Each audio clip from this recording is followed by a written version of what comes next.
ఫలితాలు అనుకూలంగా అనుకున్న దానికంటే ఎక్కువనే వచ్చినాయి. కానీ మేము ఎంతైతే కావాలనుకుంటున్నామో, మా అభిమానులు ఎంతైతే ఫలితాలు మాకు అనుకూలంగా ఉండాలనుకున్నారో ఆ స్థాయిలో లేవు. కాబట్టి ఇప్పటి వరకు 18 గంటలే పనిచేసినాం. ఇంకా ఒక 2 గంటలు అదనంగా పనిచేసి ప్రజల్ని మెప్పించడానికి, ప్రజాపాలన అందించడానికి మేము ప్రయత్నం చేస్తాం. మల్కాజ్గిరిలో సిట్టింగ్ స్థానము ఓడిపోయినాము. అదేవిధంగా అదే మల్కాజ్గిరిలో ఉన్న కంటోన్మెంట్ శాసనసభను ఈరోజు లేని సీటును మేము గెలుచుకోవడం జరిగింది. ఇవన్నీ కూడా ప్రజా తీర్పులో భాగము. ప్రజలు ఏ తీర్పు ఇచ్చినా శిరస వహించవలసిన బాధ్యత మా మీద ఉన్నది. రాష్ట్రంలో ఏ సీటు గెలిచినా ఏ సీటు ఓడినా అది నాదే బాధ్యత. ఈ పిసిసి అధ్యక్షుడిగా, రాష్ట్ర ముఖ్యమంత్రిగా రాష్ట్రం నలుమూలలో వచ్చే ఏ ఫలితాలైనా నేనే తీసుకోవాలి. ఈ విషయాన్ని మీరు హుజూరాబాద్ ఎన్నికలప్పుడు గుర్తు చేసిరు, హుజూర్ నగర్ ఎన్నికలప్పుడు గుర్తు చేసిండ్రు, నాగార్జున సాగర్ ఎన్నికలప్పుడు గుర్తు చేసిండ్రు, మునుగోడు ఎన్నికలప్పుడు కూడా గుర్తు చేసిండ్రు. ఇప్పుడు కూడా గెలుపు ఓటములు అన్నిటికీ నేనే బాధ్యుణ్ణి. ఇందులో ఓటమి ఒకరి ఖాతాలో రాసి గెలుపులు నా ఖాతాలో రాసుకునే తత్వం కానీ ఆలోచన కానీ నాకు లేదు. కాబట్టి ఇచ్చిన ఫలితాలు, వచ్చిన ఫలితాలు ఉగాది పచ్చడి లాంటివి. నేను రాష్ట్రానికి పరిమితమైన నాయకుడిని.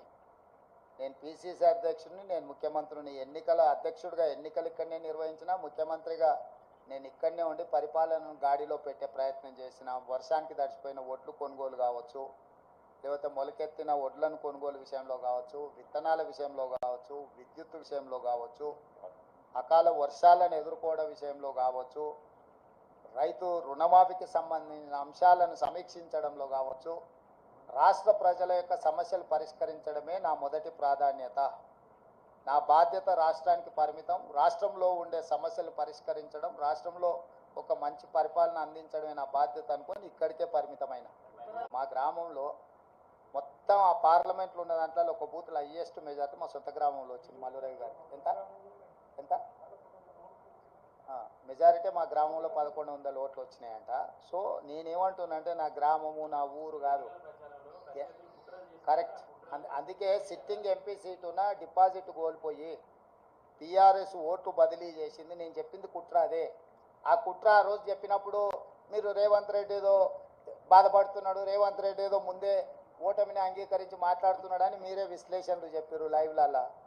ఇప్పుడు నిజాం తేలింది కదా, మహబూబ్నగర్లో డిపాజిట్ పోయింది, చేవెళ్ళలో డిపాజిట్ పోయింది, సికింద్రాబాద్లో డిపాజిట్ పోయింది, మల్కాజ్గిరిలో డిపాజిట్ పోయింది, కరీంనగర్లో డిపాజిట్ పోయింది, నిజామాబాద్లో డిపాజిట్ పోయింది, ఆదిలాబాద్లో డిపాజిట్ పోయింది బీఆర్ఎస్ నాయకులకు. నేను చెప్పింది అదే కదా. వీళ్ళు పూర్తిగా ఓట్లు బదిలీ చేసి బీజేపీని గెలిపించడానికి బీఆర్ఎస్ కార్యకర్తల ఆత్మగౌరవాన్ని, నాయకులను బలిస్తున్నాడు అని చెప్పిన. ఇప్పుడు కూడా నేను విజ్ఞప్తి చేస్తున్న బీఆర్ఎస్ ఎమ్మెల్యేలకు, at the cost of your position KCR బేరసారాలు చేసుకుంటున్నాడు బీజేపీ తోటి. ఇప్పటికైనా మీరు ఆలోచన చేసి, అదేమో అంటారు కదా, ఆత్మ ప్రబోధానుసారము మీరు నిర్ణయాలు తీసుకోండి.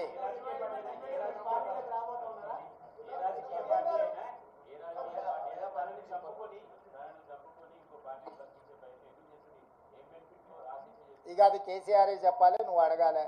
కేసీఆర్ అవయవదానం చేసిండు బీజేపీకి. ఆయన ఆత్మహత్య చేసుకోవడం ద్వారా ఆయన కిడ్నీలు, ఆయన కండ్లు ఇవన్నీ మోడీకి బదిలీ చేసిండు. ఆ బెనిఫిట్ ఏందో, బెయిలా లేకపోతే ఇంకేదన్నా అక్రమ సంపాదన అనేది మీరు విశ్లేషించాలి. మీరు ఎందుకు అన్నీ నేనే చెప్తే మీరెందుకో. కేసీఆర్ నిరంతరం ప్రయత్నం చేస్తుంటూనే ఉంటాడు. కేసీఆర్ ఉన్నంత కాలము కుట్రలు కుతంత్రాలు ఉండనే ఉంటాయి. ఎప్పటికప్పుడు తెలంగాణ ప్రజలు అప్రమత్తంగా ఉండాల్సిన అవసరం ఉంది. కేసీఆర్ రాజకీయ జూదగాడు. జూదం అనేది కేసీఆర్ మానడు. సర్వం ఒడ్డైనా జూదమే ఆడతాడు కేసీఆర్. రాజకీయ జూదగాడైన కేసీఆర్ తెలంగాణ రాష్ట్ర రాజకీయ ముఖ చిత్రంలో ఉన్నంత కాలం ఈ కుట్రలు కుతంత్రాలు కొనసాగుతూనే ఉంటాయి. అయితే మహారాష్ట్రలో ఇట్లాంటి కుట్రలు కుతంత్రాలతోని శివసేనను, ఎన్సీపీని చీల్చడం ద్వారా, ప్రభుత్వాన్ని ఏర్పాటు చేయడం ద్వారా నరేంద్ర మోడీ గారు ప్రభుత్వాన్ని ఏర్పాటు చేసిన అని అనుకున్నాడు. కానీ మహారాష్ట్ర ప్రజల తిరస్కారానికి గురై ఈరోజు తలెత్తుకోలేని పరిస్థితులు మహారాష్ట్రలో ఉద్భవించినాయి కాబట్టి తెలంగాణలో నరేంద్ర మోడీ గారు బీజేపీ ఇదే రకమైన ప్రయోగం చేస్తారా చేయరా చూడాలి. నెంబర్ 1. నెంబర్ 2, ప్రపంచంలోనే అత్యంత అవినీతిపరుడు చంద్రశేఖరరావు అని ఆరోపణ చేసి ఈ దేశంలోనే కుటుంబ పార్టీ అవినీతి కుటుంబం అని ఆరోపణ చేసింది కేసీఆర్ పార్టీని, కేసీఆర్ కుటుంబాన్ని. వీళ్ళతో బీజేపీ ఎట్లా జట్టు కడుతుంది, ఎట్లా సమర్థించుకుంటారో బీజేపీ నాయకులు ఇప్పుడు ప్రజలకు వివరించాలి. వీటన్నిటి నేపథ్యంలో ఈ అన్నిటిని విశ్లేషించడానికి ఇంకా కొంత సమయం పడుతుంది.